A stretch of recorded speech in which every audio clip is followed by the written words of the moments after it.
Welcome to Electrical Trends. Today we will discuss about PN junction. What is PN junction? A PN junction is a boundary or interface between two types of semiconductor materials, P-type and N-type, inside a single crystal of semiconductor. Number 2, the P side contains the excess holes while the N side contains an excess of electrons in the outer shells of the electrically neutral atoms there. Here you can see the diagram of a internal diagram of a PN junction.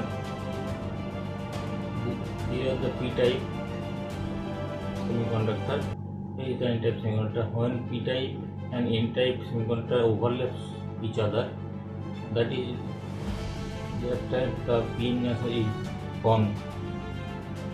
Semiconductor N-type and P-type are brought together. Electrons and holes migrate across the junction. The depletion layer is formed, and last one is a potential difference is set up across the depletion region. Thanks for watching.